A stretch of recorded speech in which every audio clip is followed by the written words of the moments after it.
yang memiliki kemampuan untuk mengatasi masalah ini.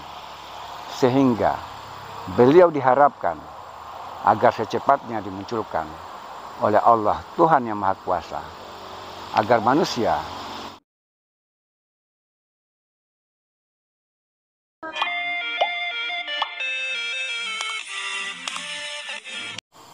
Bismillahirrahmanirrahim. Assalamualaikum warahmatullahi wabarakatuh.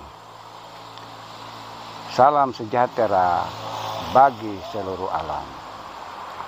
Semoga kita semua sehat selalu dan dalam lindungan Allah Tuhan yang Maha Kuasa. Di kesempatan kali ini kita akan membahas seputar jati diri Satyo Piningit.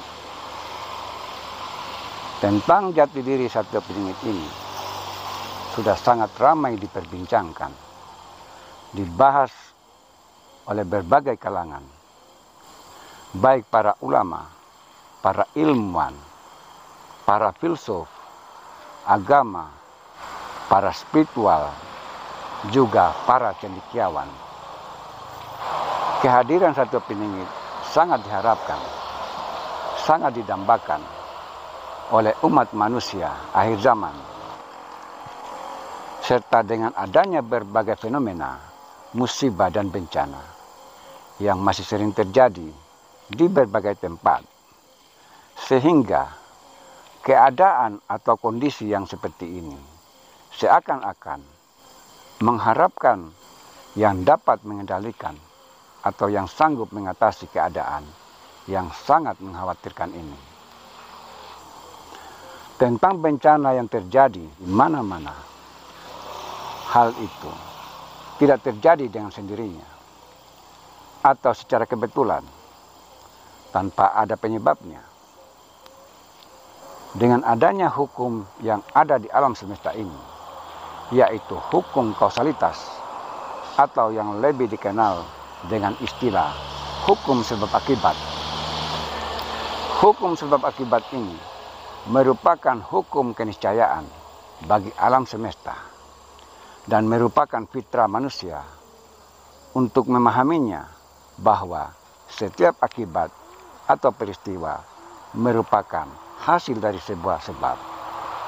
Berdasarkan hukum sebab akibat ini, maka apa yang terjadi di muka bumi ini seperti bencana alam ini disebabkan oleh manusia itu sendiri, yang tanpa disadari, yang dilakukan, yang diperbuat di muka bumi ini, baik dengan alam ataupun dengan lingkungan serta sesama. Nilai-nilai luhur dan nilai-nilai kemanusiaan sudah diabaikan karena pada hakikatnya alam semesta ini dengan manusia tidak akan bisa terpisahkan, tidak akan bisa terceraikan. Ada hubungan yang saling keterikatan, saling membutuhkan dalam artian hubungan yang terjadi antara alam semesta dengan diri manusia bagaikan ada hitam, ada putih, ada malam, ada siang, ada laki-laki, ada perempuan, dan seterusnya. Berarti antara alam semesta dan manusia itu tidak akan bisa terpisahkan. Hubungan antara manusia dengan alam semesta itu ada hubungan khusus. Ini tidak bisa dijelaskan dengan akal dan nalar, karena bila ini dijelaskan dengan akal atau nalar atau secara ilmiah, sangat rumit, sulit untuk dijelaskan, bahkan terkesan tidak rasional atau dengan kata lain tidak masuk akal. Akan tetapi bagi yang sudah mengenal diri, yaitu diri rahasia yang hakiki atau diri yang sebenar-benarnya diri yang sejati tanpa diri kita, berarti alam semesta ini pun tidak akan pernah ada. Adanya alam semesta ini karena adanya diri kita. Berarti ada hubungan yang khusus, hubungan yang tidak bisa terpisahkan antara kita manusia dengan alam sekitar kita, termasuk alam semesta.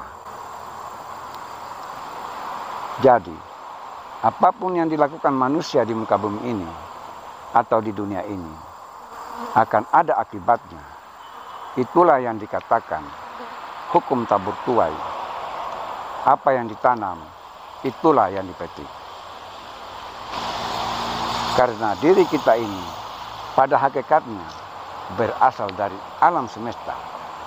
Sedangkan bahan dasar alam semesta ini berasal dari 4 anasir atau 4 elemen, yaitu anasir api, anasir angin, anasir air, dan anasir tanah.